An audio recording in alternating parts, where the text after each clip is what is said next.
Hello class, hello instructor. My name is Melinda Sentence and I reside in Central Texas, Killeen to be exact.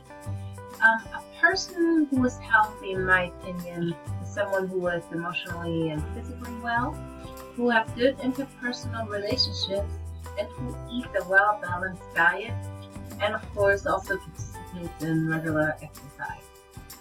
Contributing factors to good health are eating a well-balanced diet, which should always include fruits and vegetables of all colors, good sources of protein, and also a diet that includes a good and a healthy amount of good carbs. It also means to drink an adequate amount of water throughout the day, and also living in a healthy environment, meaning having access to good air control and also good water control quality. So when it comes to looking at the biological aspects, I'm certain that the way we made up genetically plays a role.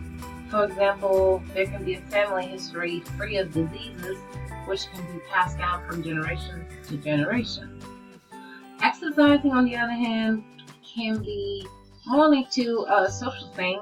For example, a group of friends may enjoy going to the gym together, working out together. That's maybe their bonding time. So, contributing factors which contributes to ill health are unhealthy dietary habits, such as food restrictions or excessive amount of junk food, fast food foods, or even like going on those fad diets.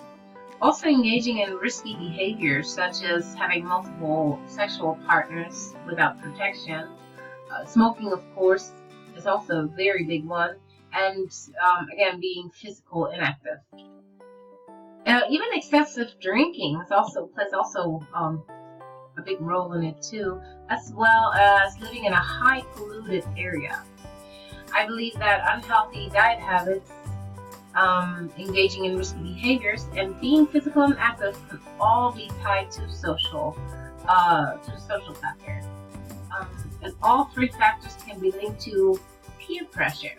So if there's one person in a group of people who does not like to drink, but all of his other friends like to drink, he may be pressured into, having that excessive amount of alcohol as well every time they get together.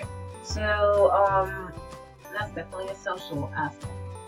And when it comes to biological factors, a person may not be able to exercise due to being old in age, or have or eat a well-balanced diet because the person may not be able to get around much and relies on, like food services or takeout foods. So that can also be a factor. And then also not having family or friend support. That can be very rough and it can also be linked to depression and stuff. Another one that I think plays a part in it is birth defects. So if people suffer from certain birth defects that prevent them from exercising or eating well, that can also be linked to all of that. Thank you so very much.